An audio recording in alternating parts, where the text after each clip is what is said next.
বাংলাদেশের গ্রাম থেকে গ্রামান্তরে সব জায়গায় একটা প্রচলিত প্রবাদ আছে, সর্বাঙ্গে ব্যথা ওষুধ দেব কোথা। সব জায়গায় ব্যথা ওষুধ দেব কোথা। বাংলাদেশের মহামান্য রাষ্ট্রপতির একটা বক্তব্য আজ আমি দেখছিলাম, দেখার পর আমার ঠিক একটা কথাই মনে পড়ছে, সর্বাঙ্গে ব্যথা ওষুধ দেব কোথা। মহামান্য রাষ্ট্রপতি জনাব শাহাবুদ্দিন চুপ্পু পাবনার কৃতি সন্তান, ছাত্রলীগের নেতা ছিলেন, যুবলীগের নেতা ছিলেন, আওয়ামী লীগের নেতা ছিলেন, পরবর্তীতে প্রশাসনিক কর্মকর্তা হয়েছেন, আইনজীবী ছিলেন। তার অতীতের রাজনৈতিক মতাদর্শ, রাজনৈতিক ব্যাকগ্রাউন্ড নিয়ে কোনো প্রকার সমালোচনা শুরু করার মতো দুঃসাহস আমার মধ্যে নাই, কারণ তিনি কোনো প্রকার সমালোচনা করবার মতো মানুষ ছিলেন না। তার অতীত ইতিহাস অনেক সমৃদ্ধশালী। শিক্ষা জীবন, ছাত্র রাজনীতির জীবন, যুব রাজনীতির জীবন, আওয়ামী লীগের রাজনীতির জীবন, সবকিছুতেই একটা সমৃদ্ধশালী ইতিহাস রয়েছে, যার ফলস্বরূপ বঙ্গবন্ধু কন্যা শেখ হাসিনা তাকে বাংলাদেশের রাষ্ট্রপতি মনোনীত করেন। কিন্তু তিনি কি প্রতিদান দিলেন? অনেকেই বলেছে, অনেক অ্যাক্টিভিস্ট বিভিন্ন সময় বলার চেষ্টা করেছে, মহামান্য রাষ্ট্রপতি তিনি ডিপ স্টেটের একজন প্রথম সারির এজেন্ট। অনেকেই বলার চেষ্টা করেছে সিআইএ এজেন্ট, অনেকেই বলার চেষ্টা করেছে আইএসআই এজেন্ট। কিন্তু আমরা সেটার প্রতিবাদ জানিয়েছি। আমরা বলেছি বঙ্গবন্ধু কন্যা কখনো হিরে চিনতে ভুল করেন না। যেমনটা সাকিব আল হাসান এবং মাশরাফির ক্ষেত্রে অনেকে বলার চেষ্টা করেছিল, সাকিব মাশরাফি তাদের কোনো রাজনৈতিক মতাদর্শ নেই, তারা কোনো প্রকার আদর্শে বিশ্বাস করে না, তারা শুধুমাত্র সুবিধা নেওয়ার জন্য, ক্ষমতা ভোগ করবার জন্য আওয়ামী লীগের রাজনীতি করেছে, সংসদ সদস্য হয়েছে, মাশরাফি আওয়ামী লীগের কেন্দ্রীয় কমিটির নেতা হয়েছে, অনেকে বলেছে না। তখন কিন্তু আমরা ঠিকই প্রতিবাদ করেছি, বঙ্গবন্ধু কন্যা শেখ হাসিনা কখনো মানুষ চিনতে ভুল করেন না, তিনি রত্ন চিনতে ভুল করেন না, তিনি সাকিবকে মাশরাফিকে সংসদ সদস্য বানিয়ে কোনো প্রকার ভুল করেন নাই। আর কেউ বলুক বা না বলুক, আমি বিপ্লব হাসান ব্যক্তিগতভাবে বলেছি, আমি এইটার ঘোর প্রতিবাদ জানিয়েছি। আমি অনেক গালি খেয়েছি, বাট আমি কিন্তু প্রতিবাদ অব্যাহত রেখেছিলাম, এখন পর্যন্ত আছি।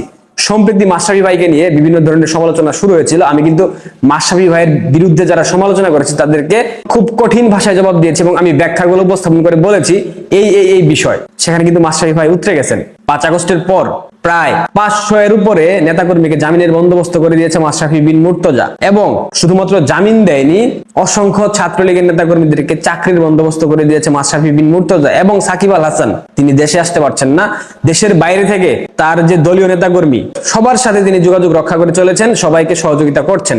কিন্তু আমাদের মহামান্য রাষ্ট্রপতি তিনি কি করলেন? তিনি কি প্রতিদান দিলেন? তাকে তো এজেন্ট বানিয়ে দেওয়া হয়েছিল, আমরা তো প্রতিবাদ জানিয়েছি, কিন্তু তিনি বঙ্গবন্ধু কন্যার ভালোবাসার কি প্রতিদান দিলেন? অনেকে বলতে পারেন আওয়ামী লীগের টপ টু বটম দেশ থেকে চলে গেছে, পালিয়ে গেছে, তাকে একা রেখে গেছে, তাকে কোনো কিছু বলা হয়নি। ওকে ফাইন, তার তো অনেক বয়স হয়েছে, এখন তো ক্ষমতার ভোগ বিলাসিতার কোনো কিছু নাই, তিনি তো জীবনের সবটুকু পেয়ে গেছেন, মহামান্য রাষ্ট্রপতি নির্বাচিত হয়েছেন বাংলাদেশ সরকারের, এরপর তো তার কোনো রাজনৈতিক অভিপ্রায় থাকার কোনো কথা নয়, আছে কি? এই বয়সে এসে তিনি কি তার ব্যক্তিত্বটুকু, তিনি কি তার আদর্শিক জায়গাটুকু ঠিক রাখতে পারতেন না? অবশ্যই পারতেন। প্রথমে সরকার গঠন করলেন, এরপর বললেন শেখ হাসিনার পদত্যাগপত্র নাই, এরপর তিনি আবার বললেন এই সরকার গঠন করার নেপথ্যের কারিগর তিনি, সুপ্রিম কোর্টের অ্যাপিলেট ডিভিশনের যে রেফারেন্স সেটাও তিনি নিয়েছেন, তিনি একটা অন্তর্বর্তীকালীন সরকারের টার্ম বাংলাদেশে সৃষ্টি করেছেন, মহামান্য সেনাপ্রধান, মহামান্য রাষ্ট্রপতি এবং একাধিক বিচারপতির সমন্বয়ে অন্তর্বর্তীকালীন সরকার গঠিত হয়েছে। তার মানে তিনি জুলাই সন্ত্রাসীদেরকে এবং এই অন্তর্বর্তীকালীন নামক যে সরকার, অবৈধ সরকার, এটাকে বৈধতা দিয়ে দিয়েছেন। পরবর্তীতে তিনি কি করলেন? বিএনপি যদি চায় আমি পূর্ণ মেয়াদে ক্ষমতায় থাকতে চাই, এরপর আজ তিনি যে বক্তব্য দিয়েছেন এটা দেখার পর আমার চক্ষু একদম চরক গাছ। সকলকে অশেষ ধন্যবাদ। আল্লাহ হাফেজ। বাংলাদেশ জিন্দাবাদ। ধন্যবাদ। তিনি তার বক্তব্যের শেষে বাংলাদেশ জিন্দাবাদ স্লোগান দিয়েছেন। একজন মুক্তিযুদ্ধের পক্ষের মানুষ তিনি কি এই স্লোগান দিতে পারেন? তিনি আওয়ামী লীগ সরকারের মনোনীত রাষ্ট্রপতি, অনেকে বলতে পারেন তার প্রাণনাশের হুমকি আছে, তাকে মেরে ফেলা হতে পারে, আপনি পদত্যাগ করেন। যেদিন বাংলাদেশে 5 আগস্ট হয়েছে এরপরেই তো আপনাকে পদত্যাগ করা উচিত ছিল, আপনি পদত্যাগ করলেন না কেন? আপনাকে কি মেরে ফেলা হতো? আপনাকে তো উল্টো সরানোর জন্য চেষ্টা করা হয়েছে। সাংবিধানিক সংকট সৃষ্টি হবে দেশে, এইটা তো শুধুমাত্র রক্ষা করার দায়িত্ব আপনার না, বাংলাদেশের মানুষের কি দায়িত্ব নাই? বাংলাদেশের প্রত্যেকটা রাজনৈতিক দলের কি দায়িত্ব নাই? ওকে ফাইন, আপনি সাংবিধানিক শূন্যতা সৃষ্টি করতে চাননি, সেই ক্ষেত্রে আপনি পদত্যাগ করতে পারেন না, তাহলে এখন কেন করছেন না? যে দল আপনাকে মনোনীত করলো, যে দলের নেত্রী আপনাকে রাষ্ট্রপতি বানালো, আপনি সেই দলের সাথে বিট্রে করলেন কিনা আমি জানি না, আমি বলবো না আপনি গাদ্দারি করতেছেন, আমি জাস্ট বলবো আপনি আপনার নৈতিক জায়গা থেকে কি এই স্লোগান দিতে পারেন বাংলাদেশ জিন্দাবাদ? বাংলাদেশ জিন্দাবাদ কি মুক্তিযুদ্ধের পক্ষের কোন স্লোগান? বাংলাদেশ জিন্দাবাদ স্লোগানে কি মুক্তিযুদ্ধ হয়েছিল? বাংলাদেশের স্বাধীনতার পেছনে বাংলাদেশ জিন্দাবাদ স্লোগানের কোনো ভূমিকা আছে? নাই। আপনি বাংলাদেশের জাতীয় স্লোগান সেটা দিতে পারতেন, জয় বাংলা। আপনি বঙ্গবন্ধুর নাম উচ্চারণ করতে পারবেন না, কিংবা বিএনপির পক্ষ থেকে আপনাকে নাম উচ্চারণ করতে দেওয়া হবে না, আমি সেটাও মেনে নিলাম। আপনি স্লোগান দিতেন জয় বাংলা, সেটা না দিয়ে আপনি স্লোগান দিলেন বাংলাদেশ জিন্দাবাদ। এই স্লোগান দেওয়ার পূর্বে আপনার পদত্যাগ করা উচিত ছিল। আপনাকে যদি অস্ত্রের মুখেও ফেলা হতো, আপনি আপনার জায়গা থেকে স্লোগান দিতে পারেন না। এইটা সম্পূর্ণরূপে আপনার নৈতিক অবস্থানের অধপতনের একটা উদাহরণ। আপনি যেভাবে ব্যাখ্যা করেন, কিংবা ওনার পক্ষ নিয়ে আপনারা যেভাবে ব্যাখ্যা করেন না কেন, এই স্লোগান তিনি দিতে পারেন না, তার জায়গা থেকে দেওয়া যায় না। সে কারণেই বললাম, সরকার পতন শুধুমাত্র ডিপ স্টেট, আইএসআই, সিআইএ, তুর্কি, হোয়াটএভার এদের মাধ্যমে হয়নি। প্রত্যেকটা স্থানে বাংলাদেশ আওয়ামী লীগের গত 10 বছরে প্রত্যেকটা স্থানে এমন কিছু লোকজনকে বসানো হয়েছিল যাদের কোনো আদর্শিক ভিত্তি ছিল না। একটা সময় ছিল, কিন্তু পরবর্তীতে তারা আদর্শচ্যুত হয়েছে। তারা কখনোই দল এবং দেশের স্বার্থের কথা চিন্তা করেনি, তারা শুধুমাত্র নিজেদের ব্যক্তিগত সমৃদ্ধির কথা চিন্তা করেছে। যার কারণে বাংলাদেশ আওয়ামী লীগকে এরকম একটা গভীর খাদের কিনারার মধ্যে দিয়ে যেতে হয়েছে, এবং একটা সময় আওয়ামী লীগ বিশাল একটা গর্তে পড়ে গেছে, একটা খাদে পড়ে গেছে।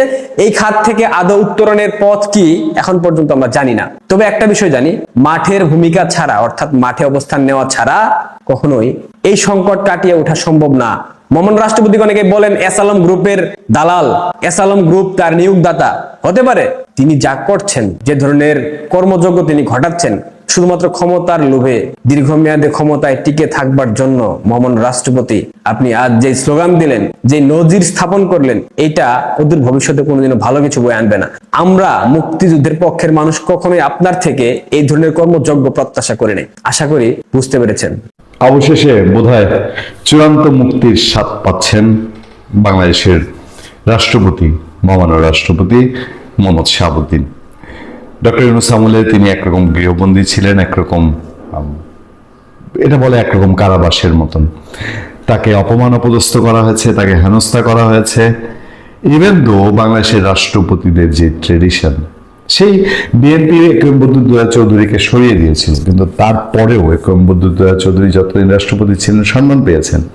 রাষ্ট্রীয় অনুষ্ঠানে গিয়েছেন, বিশ্ববিদ্যালয়ের সমাবর্তনে গিয়েছেন, এরপরে তো বলার অপেক্ষাই রাখে না।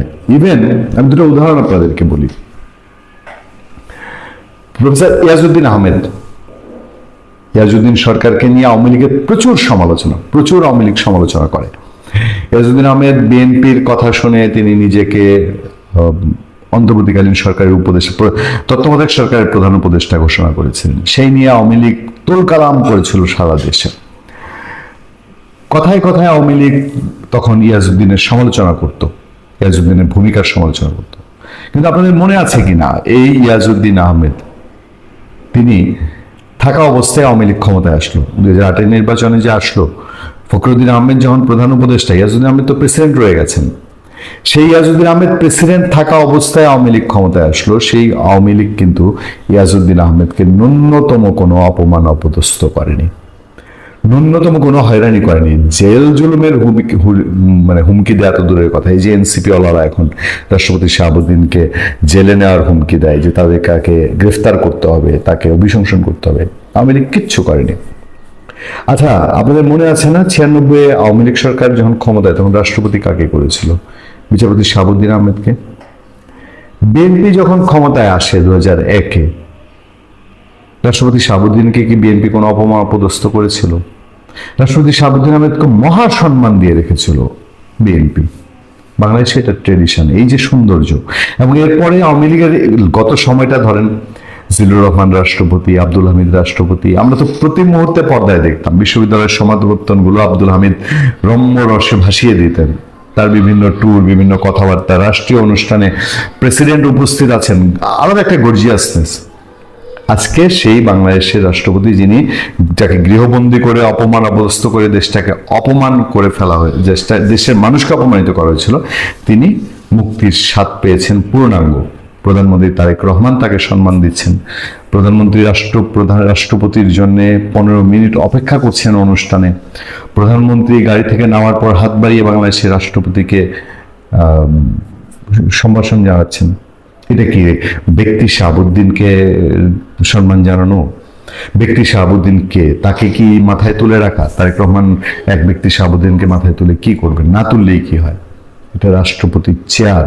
বাংলাদেশের রাষ্ট্রপতির চেয়ারকে বাংলাদেশের সাবেক রাষ্ট্রপতির ছেলে মূল্যায়ন করতে পেরেছে। ইউনূস তো জলে ভাইসা আসা, জোয়ারের টানে আসা এক ষড়যন্ত্রকারী, এক প্রতারক। তার পক্ষে এটা বোঝা সম্ভব হয়নি। রাষ্ট্রপতি শাহাবুদ্দিন দীর্ঘদিন পরে আমরা দেখতে পাচ্ছি রাষ্ট্রীয় কোনো অনুষ্ঠানে বাংলাদেশের রাষ্ট্রপতি গিয়েছেন। এখানে তিনি একটা বক্তৃতা দিয়েছেন। আমি অপেক্ষা করছিলাম যে রাষ্ট্রপতি তার বক্তৃতাগুলোতে, ধরেন এখন আমাদের মহান স্বাধীনতার মাস, দিনে ক্ষণে 24 ঘন্টা আমরা আমাদের স্বাধীনতার মহান শহীদদের স্মরণ করব, বীর মুক্তিযোদ্ধাদের স্মরণ করব, তাদেরকে সম্মানিত করব। সেই স্বাধীনতার মাসে আমরা সেই শহীদদের সমান্তরাল যদি আমরা জুলাইয়ের যারা মারা গেছে তাদেরকে তুলে আনি, জুলাই মারা যাওয়ার মধ্যে তো অনেক সন্দেহ আছে, অনেক বিতর্ক আছে, তাহলে তো হয় না। রাষ্ট্রপতি অনুষ্ঠানে গেছেন একটা, রাষ্ট্রপতি মোহাম্মদ শাহাবুদ্দিন বলেছেন, হাজারো মানুষের প্রাণের বিনিময়ে গণতন্ত্রের ধারায় ফিরেছে বাংলাদেশ। অর্থ আপনি সেটাও ধরতে পারেন যে 30 লক্ষ প্রাণের বিনিময়ে তো এই বাংলাদেশ আসা, সেই ধারাবাহিকতাই তো এখনকার গণতন্ত্র, যেটুকুই অবশিষ্ট আছে। তার মধ্যে সেটার সাথে 90-এর শহীদ, 24-এর শহীদ তারা আছে। সকল শহীদের আকাঙ্ক্ষায়, সকল শহীদ বলতে কিন্তু কাউকে ছোটও করলেন না, বড়ও করলেন না, সবাইকেই বুঝালেন।